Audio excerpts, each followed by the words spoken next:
Welcome to the deep dive. This is where we take a whole stack of sources, different articles, research papers, and really try to pull out the key insights, the nuggets, to help you get genuinely well informed. And today, we've got something pretty unique. Yeah, today we're looking into a philosophical movement, which I think might be new for a lot of you listening. It's called the business of liberty. That's right.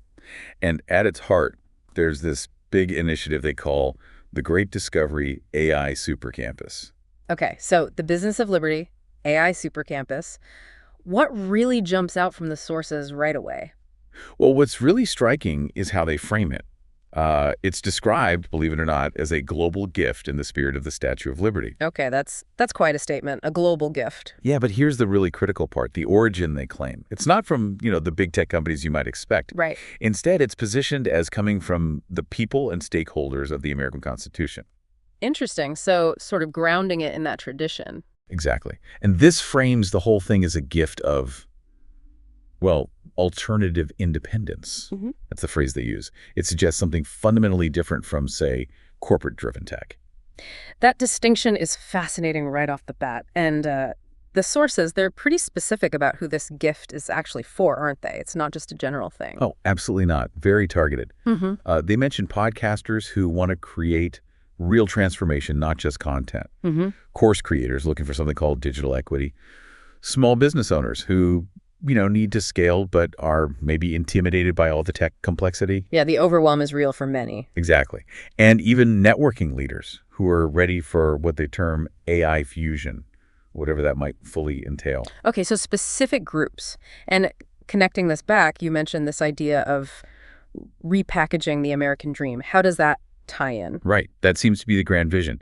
It's explicitly about repackaging the American dream, but specifically for this age of AI we're entering. And the sources draw a really sharp contrast. They say it's moving away from that, let's say, 20th century dream, the house, the good school, maybe becoming a millionaire. Sure, it's classic picture. Towards something new. This new vision is about launching your own digital business and, importantly, doing it from anywhere in the world. Right, location independence. Powered by AI tools, naturally, but also, and this is key, learning how to do it primarily through podcast listening, education via audio. Okay, repackaging the American dream using AI and podcasts. That's ambitious. Now, the sources mention 3 core pillars for this AI super campus that makes it work. Can you break those down for us? How do they actually make this vision, doable? Absolutely.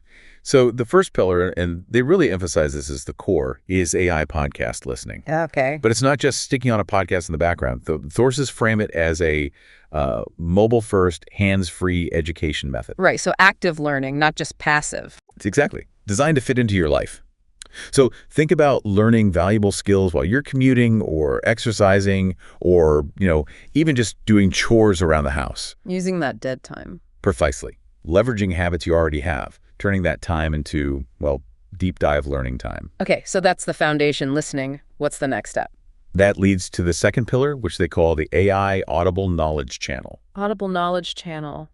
What does that mean exactly? Is it like curated playlists? Not quite. It's described as more adaptive than that. The sources say it uses AI to generate personalized, guided sound bites. Ah, okay. So imagine AI taking complex ideas and breaking them down into short motivational audio clips, tailored to how you learn, your interests. The goal is to embed the knowledge more deeply than just listening passively. So it's sort of like AI coaching through audio snippets. That's a good way to put it, yeah. Turning learning into active motivation, that's the aim. Interesting. And the third pillar, these explain and entertain infomercials. How do they fit? Right, the explain and entertain infomercials. These are presented as short videos, but importantly, production-free, so low barrier to entry for creators. Okay, simple videos. And they have a dual purpose. Yeah. Education, obviously, but also monetization. So Yeah. a way to share knowledge and potentially earn from it. I see. And what the sources really stress is how these 3 things, the podcast listening, the knowledge channel, the infomercials, work together. As a system, right? Exactly, a reputable system. And the big claim is that this system allows anyone, anywhere, to start their own thing with, and I like these phrases, direction, not debt. Meaning guidance without big upfront costs. Right. And Possibility, not permission. Which sounds like democratizing opportunity, removing gatekeepers. That seems to be the implication, yes. No need to ask for external validation to get started. Okay, this whole picture sounds incredibly, well, comprehensive. But the big question, I suppose, is feasibility.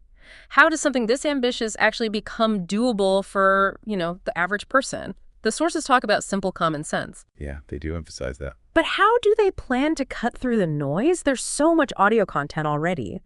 What's the trick to getting the right people to listen to the right podcast and then actually turn that listening into building a business? That's the crucial practicality question, isn't it? And the argument in the sources is that it's not about creating totally new disruptive habits. People are already busy. Right. Instead, it's about strategically plugging into the routines we already have. Like we said, the commute, the workout, doing housework. Transforming those passive moments into productive learning and business building time. The mechanism is described pretty simply. It's just a matter of getting the right people to listen to the right podcast, even while they're on the go. So leveraging existing behavior, turn your phone from a scrolling device. Into a soaring device, as they might put it. Yeah, using what's already in your pocket in a more active, constructive way. Okay. That makes sense from a behavioral standpoint. Now, this isn't just purely digital, is it? I remember seeing something about local packaging, global distribution. That's correct. Yeah, it's not meant to exist only in the cloud. Yeah. There's a strong community aspect described. The vision starts locally. In specific towns across the U.S., they mention places like Lafayette, Santa Cruz as examples. Like pilot projects. Sort of, yeah. Local roots. But then it's designed to expand globally. And the mechanism for that is AI translation into over 100 languages, apparently. Oh, okay. Supported by things like portable media kits, making it easy to share, and obviously mobile-first delivery. Right. And then for the deeper training, the more involved stuff, it points back to the super campus itself. It's framed as an AI-powered kind of knowledge hub and community space within this whole ecosystem. Got it. So local start, global reach through tech and community. Okay, bringing this all together then, what's the takeaway for you, the listener? Someone hearing this, maybe thinking about their own work or ideas in this AI age. What's the core message? Well, the ultimate call to action that runs through these sources is pretty direct. It's basically, don't just be another content creator. Become an American dream creator. Okay, bold. It's an encouragement to use AI, yes, but specifically to amplify your unique voice, your perspective, to automate the tedious parts of your workflow. Streamline things. Right.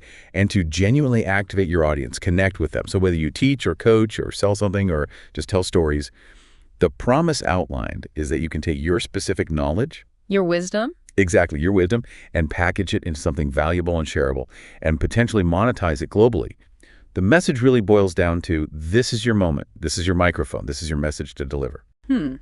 Well, that was certainly a deep dive into the business of liberty and this whole great discovery AI supercampus idea. Yeah. We've really unpacked how this movement, according to the sources, aims to let people, package their wisdom.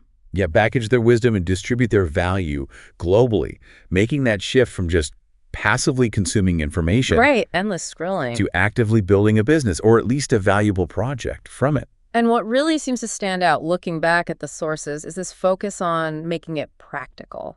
Definitely practical and portable too, personal. It's designed, or at least intended, for really anyone. Local shop owners, maybe retirees who have decades of experience. Educators, yeah. Dreamers with just an idea, even busy parents trying to juggle everything. Yeah. Because the core concept is integrating this into your life. You can transform while you're living, not instead of living. Exactly. You don't have to put your life on hold to build something new. And it loops back to that that packaged with love idea, doesn't it? That seems to be the underlying philosophy. It does. The stated brand purpose is literally to lovingly repackage the American dream for the age of AI. Lovingly repackaged. Yeah, and there's this stated goal to restore faith in the American dream. It leans heavily on heart-centered storytelling and this idea that it's a gift from the people, for the people. Not from a corporation, but from a collective. That's the framing. And it sort of challenges that notion that, freedom or entrepreneurial success, that it's some far-off fantasy for just a lucky few. Right. With the tools and the approach they describe, the provocative thought here is that this kind of freedom, it stops being just an aspiration. It could potentially be, your next download. Freedom isn't a fantasy, it's your next download. That's quite a thought to leave people with. So if any of this resonates with you, if you're feeling that little spark, The invitation from these sources seems pretty clear. Maybe check out the AI Super Campus. Listen to their podcast library. Start thinking about your own voice, your own message. Because the underlying message is, you don't need someone else's permission. You just need to press play. Exactly. Yeah. Because this is the business of liberty. And it's all, as they say, packaged with love, powered by AI, shared with the world. Thank you for joining us again today, entrepreneurs and business networkers. But wait, there's more. Listen to this short word from our sponsor. Engagement. That's the secret behind email inbox headliners. Networkers, I got to ask you, are you sending out emails or not? No? You need to be checking in and following up. Then let me ask you this. Why do you think Tony Robbins, Oprah Winfrey, Marie Forleo, and Kim Commando and more all send emails? Because, folks, no matter what you think of email, like it or not, email works. It will work for you, too, if you're serious about networking, growing your influence, and building real relationships. You need to be following up right away. I'm Mike Hayes, founder of Cross Group Networking Strategy Training to grow all groups. I host podcast listening courses on the AI Super Campus, and I'm a longtime media veteran, starting with NBC TV and radio networks in New York. I've interviewed and studied the world's greatest communicators, including people who have become presidents of the United States. And right now, the United States government has launched the $500 billion AI communication movement. Whether you realize it or not, you're already involved. That's why I chose Mail Softly. Mail Softly is the AI-powered email marketing platform that makes it easy to create follow-ups that get read, get clicks, and get results. With Mail Softly, you get AI-generated emails that capture attention and convert. You get a drag-and-drop editor. So even if you're not a designer, you can create great, stunning emails in minutes. You get powerful automation that keeps your audience engaged 24/7. And you get advanced analytics, so you know exactly what's working and what's not. And that's why I use it. And right now, for a limited time, when you sign up for Mail Softly, even the free account, you'll get exclusive email training from the AI Super Campus. I've interviewed the AI inbox headliners from Oprah Winfrey and Tony Robbins, and I've analyzed the podcasting powerhouses of today, like Mel Robbins and Joe Rogan. And so I've developed one-of-a-kind podcast listening courses to teach you their AI student-teacher mindset. They learn from others and they teach. You too can learn how to practice podcast listening with my Mail Softly messages right in your inbox, free, so you can craft emails that connect, convert, and create lasting impact. And don't forget the best part, it's absolutely free. Just sign up for Mail Softly today, and this exclusive training is yours, no strings attached. Just click the link right below this video right now and start transforming your emails into powerful AI-driven engagement tools. Don't let your emails go unread. Make them work for you with Mail Softly and the AI Super Campus training. I'm Mike Hayes. Welcome to the Deep Dive. Today we're plunging into a conversation really about a huge challenge for businesses trying to get noticed, publicity, and specifically how AI might be offering, well, a powerful new solution, our source material. It's from some really interesting notes taken during a recent chat with Mike Hayes and Kim Ryle. These guys have deep roots in media marketing tech. They talk about some innovative digital strategies. So our mission today is to pull out the key insights from that conversation. We're looking at how AI is used to create these independent media sites and what that actually means for businesses, maybe your business looking for, growth and visibility. Exactly. We're focusing on this idea of using tech to basically build a dedicated media presence, specifically for small and mid-sized businesses, going beyond the usual methods and looking at how AI, artificial intelligence is central to creating the message and getting it out there. Right. And as we dig into these notes, you should brace for some potentially game-changing stuff like AI slashing ad costs dramatically. Yeah, that one's big. And this unique way of gathering and using online content. Plus, why, to borrow Mike Hayes' phrasing, the biggest risk might just be, well, nothing happening. That quote really sticks with you. It does. Let's just jump right in with something Mike Hayes mentioned that's, well, pretty striking. because it really hits on the power AI is starting to show. The notes mention the impact of AI infomercials. Oh, yeah. And the impact, according to the sources, it's huge. They point to a cost reduction of 95% using AI-generated infomercials compared to the traditional kind. 95%. 95. Think about that. It's not just like a minor tweak. It suggests a fundamental shift, a real disruption to the TV infomercial model, which, Mike has decades of experience in, so he'd know. And he calls the tech behind it ChatGPT networking fusion, which, reading between the lines, it sounds like integrating things like ChatGPT, these large language models, with systems for automated content creation and sort of pushing it out across networks. Yeah, basically the AI doing the heavy lifting, generating scripts, voiceovers, maybe even the visuals. But the real core of this deep dive, and where these independent media sites fit in, that seems to really involve Kim Ryle. The notes bring him up as central. So what's his background? Why is he involved in this? Kim brings a really interesting mix of experience to the table. He spent over 25 years at Pacific Gas and Electric, PG&E, senior account manager. His focus there was promoting energy efficiency programs to businesses, so he gets how to talk value to business customers. Okay, so he understands that B2B communication. Right. And then he also spent several years doing sustainability education for mid-sized businesses, worked alongside some real pioneers in the sustainability field. Early inductees into the professional society, plus experience with Fortune 500 consultants, and on top of all that, a deep background in marketing and digital marketing specifically. Okay, so quite the foundation. Understanding business needs, sustainability, digital strategy. So with that background, what exactly are these independent media sites that Kim specializes in? What's the problem they're trying to fix? Well, the problem is the one Mike Hayes basically flagged. Lack of visibility, or, like you said, without publicity, a terrible thing happens. Nothing. It's that nothing they're fighting. Right. The silence. Exactly. So these independent media sites are presented as a kind of new tech solution for that, specifically aimed at small and mid-sized businesses, the ones who often really struggle to get consistent attention. They're described as tech developed by a big national digital agency, and their main job is to act like a dedicated online hub, constantly pulling in information. Okay, but how do they actually do that? And critically, where does the AI come in? How does it make it more than just, an RSS feed? This is where it gets really interesting for a business owner. The process, as the notes lay it out, it starts with content aggregation. They pull relevant stuff from all over the web specific to the business's industry. Think RSS feeds, YouTube channels, key blogs, podcasts.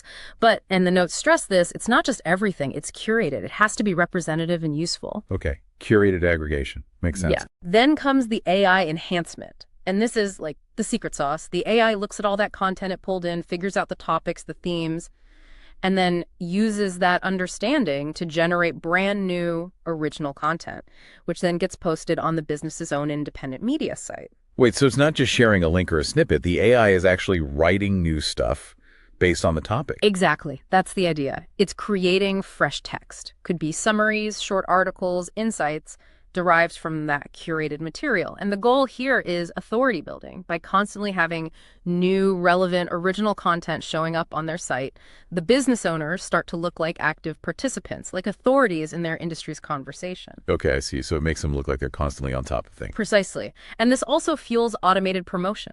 The site itself, by generating this steady stream of fresh content, acts like an automated publicist. That content can then be promoted or just found through search. The notes specifically call out how this could help, say, a struggling YouTube channel, gives it an external boost linked to relevant topics. Interesting application. And finally, this whole process ensures regular updates. Fresh content daily, usually, depending on the site setup, keeps it dynamic. So if I'm a business owner listening, why should I really care? What are the bottom line benefits laid out in the sources? Okay, the notes list several powerful ones. First, as we said, authority positioning.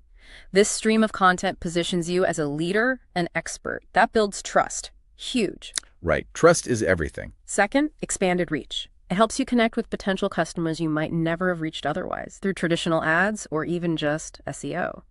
Third, enhanced visibility. More fresh content means a stronger web presence overall, more engagement when people find you. Makes sense. More content, more footprint. Which then leads to revenue growth, attracting better quality leads, people who already see you as an authority. And lastly, content enhancement.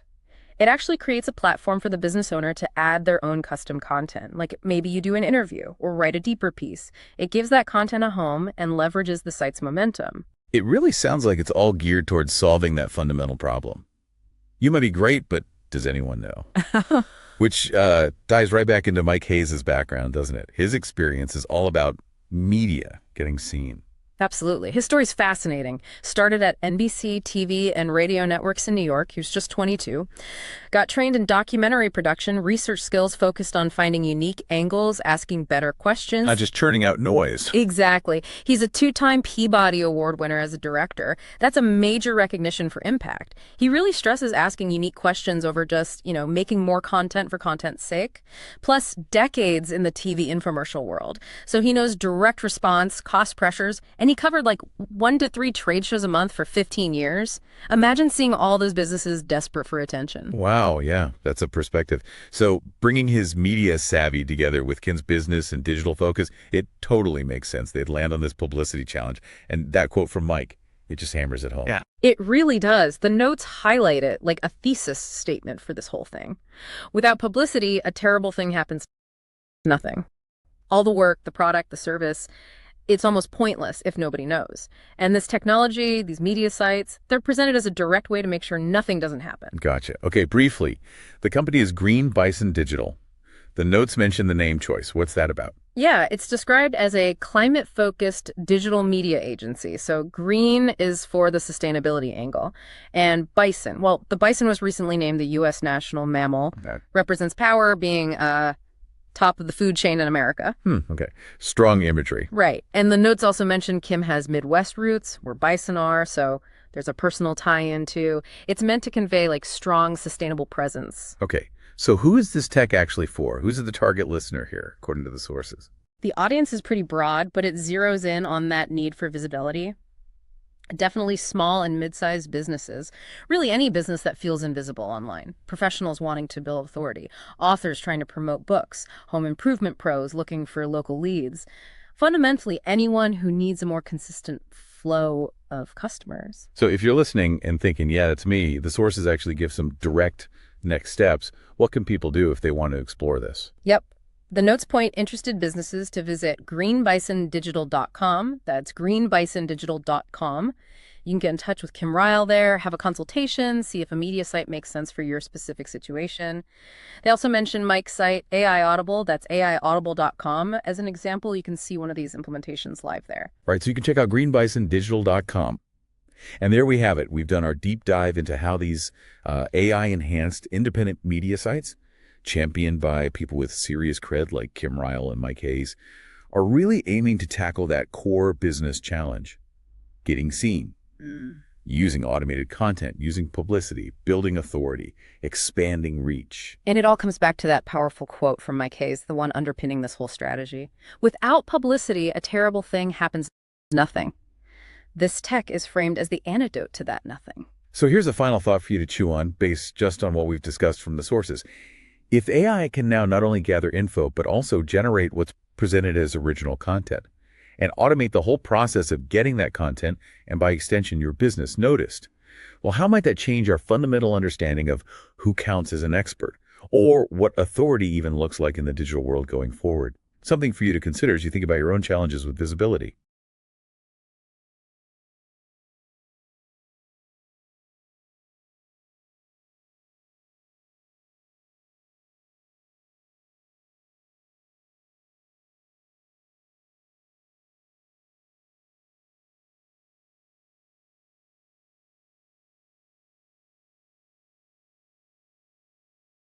Thank you for joining us again today, entrepreneurs and business networkers. But wait, there's more.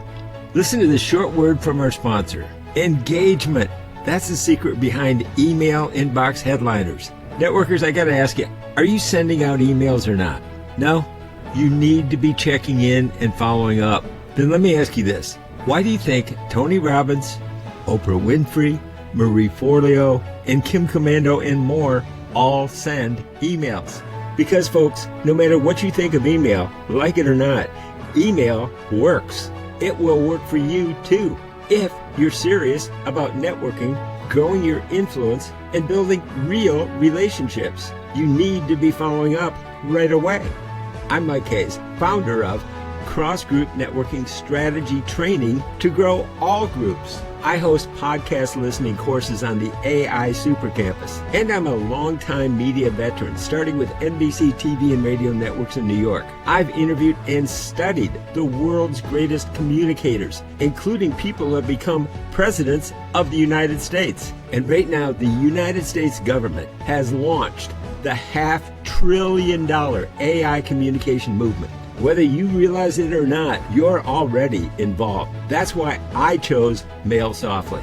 Mail Softly is the AI-powered email marketing platform that makes it easy to create follow-ups that get read, get clicks, and get results. With Mail Softly, you get AI-generated emails that capture attention and convert. You get a drag-and-drop editor. So even if you're not a designer, you can create great, stunning emails in minutes. You get powerful automation that keeps your audience engaged 24/7. And you get advanced analytics, so you know exactly what's working and what's not. And that's why I use it. And right now, for a limited time, when you sign up for Mail Softly, even the free account, you'll get exclusive email training from the AI Super Campus. I've interviewed the AI inbox headliners from Oprah Winfrey and Tony Robbins, and I've analyzed the podcasting powerhouses of today, like Mel Robbins and Joe Rogan. And so I've developed one-of-a-kind podcast listening courses to teach you their AI student-teacher mindset. They learn from others and they teach. You too can learn how to practice podcast listening with my Mail Softly messages right in your inbox, free, so you can craft emails that connect, convert, and create lasting impact. And don't forget the best part, it's absolutely free. Just sign up for Mail Softly today, and this exclusive training is yours, no strings attached. Just click the link right below this video right now and start transforming your emails into powerful AI-driven engagement tools. Don't let your emails go unread. Make them work for you with Mail Softly and the AI Super Campus training. I'm Mike Hayes.